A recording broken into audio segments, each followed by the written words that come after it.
Welcome to Westerberg High, where the Heathers ruled and the secrets are as toxic as a Draino cocktail. Heathers, the iconic 80s classic, buried some twisted truths beneath its glossy surface. Ready to dig into 25 secrets the cast tried to bury? Get ready, corn nuts. This is gonna be very. And if you don't get it, you're not invited.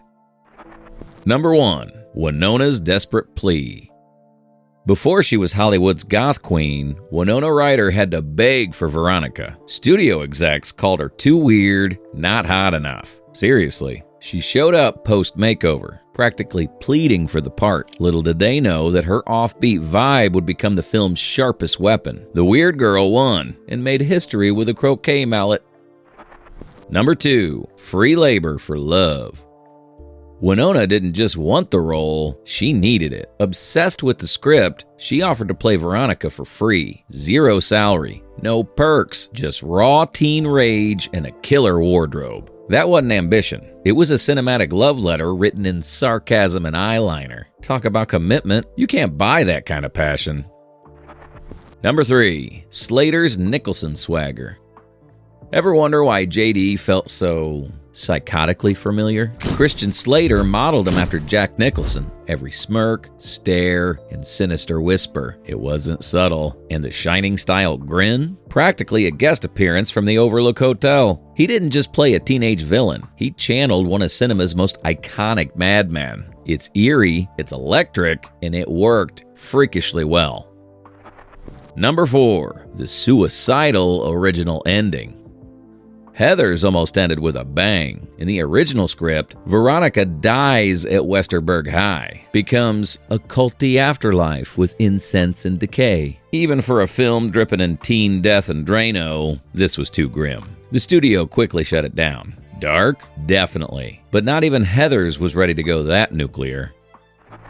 Number 5. Studio script hate. No one wanted it. Studios saw the script. Armed teens, dark humor, unapologetic attitude, and immediately said, no thanks. It was labeled too mean, too weird, and totally unsellable. The screenplay was blacklisted before it even got off the ground. Joke's on them. Turns out Murder with a Croquet Mallet is marketable if you make it ironic. Number 6. Dougherty missed the memo. Shannon Dougherty didn't realize she was in a satire. Seriously. She thought Heathers was a straight teen drama and played Heather Duke with full sincerity. The deadpan line delivery was not irony, which is confusion. In hindsight, her obliviousness weirdly worked, making Duke's rise feel even more unhinged. Sometimes missing the joke is the joke. Number 7. Dougherty versus director drama. Shannon Dougherty wanted raw emotion. Director Michael Lehman wanted an icy bite. Their clash was legendary. She delivered soft sincerity. He demanded venom. Tensions flared so hard, it bled into Heather Duke's screen presence. In the end, Lehman won. That cold stare and ruthless delivery wasn't just acting. It was more of a creative standoff. Sometimes art imitates behind-the-scenes drama a little too well. Number 8. Winona's wardrobe hack. The studio budget couldn't stretch far, but Winona's closet did. Winona Ryder raided her own closet to dress Veronica. That signature black trench coat, all hers. The result? A look soaked in real teenage angst, not studio styling. It wasn't a costume, it was a character.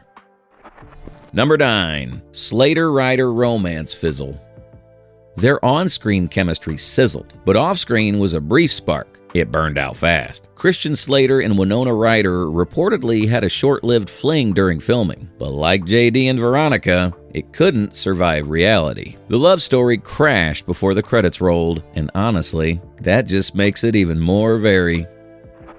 Number 10. Scrunchy power play. In Heathers, fashion kills. Literally, that red scrunchie, more than a hair accessory. It was the crown, the symbol of who ruled Westerberg. When it switched hands, it wasn't just drama. It was a power transfer. Forget tiaras. True queens wear elastic. Want control? Snatch the scrunchie, or die trying. Number 11. Kim Walker's tragic end. She gave us the unforgettable line, "Did you have a brain tumor for breakfast?" Then life answered with cruel irony. Kim Walker, the OG Heather Chandler, died of a brain tumor at just 32. The loss hit hard, casting a long, somber shadow over the film's legacy. The Queen of Mean left the stage far too soon. Number 12. Box office bomb.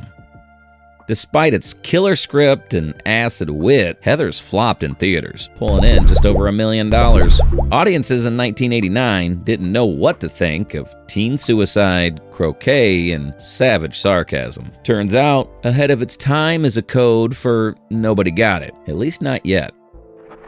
Number 13. VHS cult comeback. What theaters couldn't handle, the VHS crowd devoured. Word of mouth gave Heathers a second life. Teens everywhere were quoting, "What's your damage?" like gospel. It didn't just become a fan favorite, it became a rebellion in plaid. From flop to phenomenon, all it took was a rewind button and a dark sense of humor. Number 14. Unknown cast, edgy pass. No big stars, no meddling. That's the magic formula. With a mostly unknown cast, Heathers flew under the radar and got away with murder. Literally. Studios didn't know what they had, so they let the weird kids run wild. The result was a film that broke every rule and made it look cool. Number 15. Slater's babyface surprise. Christian Slater played JD with the confidence of a seasoned villain, but he was barely 18. His intensity had the crew convinced he was nearly 30. That Nicholson-inspired swagger was all part of the illusion. Baby-faced, smooth-talking, and ready to destroy Westerberg one ick luge sticker at a time. Total chaos in a leather coat. Number 16. No-go today.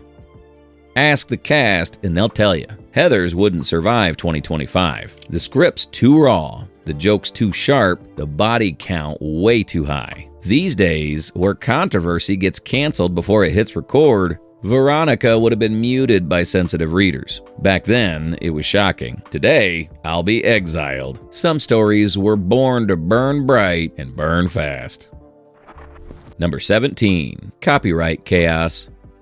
After Heathers dropped, rumors of real-life teen pranks and dark, JD-style plans surfaced. Some schools banned the film outright, fearing it glamorized teen violence. Turns out, handing teens a blueprint for beautiful chaos in a plaid skirt might have been a little too influential. Very became viral for all the wrong reasons. Number 18. Remake that wasn't.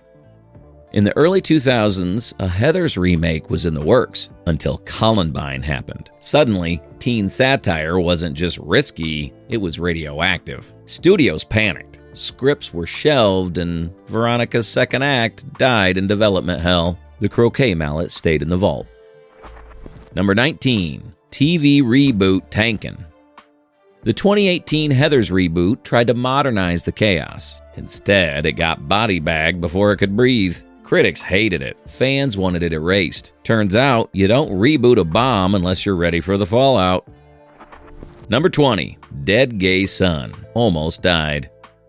The line, "I love my dead gay son," came this close to getting cut out. It was too strange, too risky, too perfectly Heathers. But weirdness won, and thank God it did. That one line is pure distilled chaos, absurd, unforgettable, and the exact reason this film is untouchable. Number 21. Wonderkind writer. Daniel Waters was just 23 when he wrote Heathers. No big career, no big connections, just a razor-sharp pen and a twisted imagination. He took teen drama, spiked it with satire, and handed high school a body count. Most people graduate at 23. Waters detonated the entire genre. Number 22. 33-day sprint. Filming Heathers was a sprint, not a marathon. Just 33 days to build Westerberg, kill the queen bees, and blow up teen movie tropes. The crew didn't have time for overthinking. It was shoot, cut, and chaos. Maybe that's why the movie hit so hard. It wasn't polished. It was pure instinct in plaid. Number 23. Crew's disaster vibes. Behind the scenes, confidence was not high. Midway through filming, crew members whispered Heathers would flop. The tone was too weird, the jokes too mean, and no one really got it. Turns out they were wrong. It wasn't failing, it was evolving. Sometimes a disaster in progress is just a cult classic under construction. Number 24, Mean Girl's Godmother. Before Mean Girls wore pink and Euphoria turned trauma into aesthetic, Heathers set fire to the rule book so others could follow the smoke. Every savage teen drama since owes it a scrunchie and a thank you note. From power plays to poetic takedowns, Heathers didn't just break the mold, it fed it Draino and laughed. The original Queen Bee still stings. Number 28, Slater's Mallet Memento. Christian Slater didn't just play JD, he took a piece of him home. Literally, after filming, he swiped JD's croquet mallet from the set. Who could blame him? That mallet was a murder weapon and a throne. Rumor has it he still has it.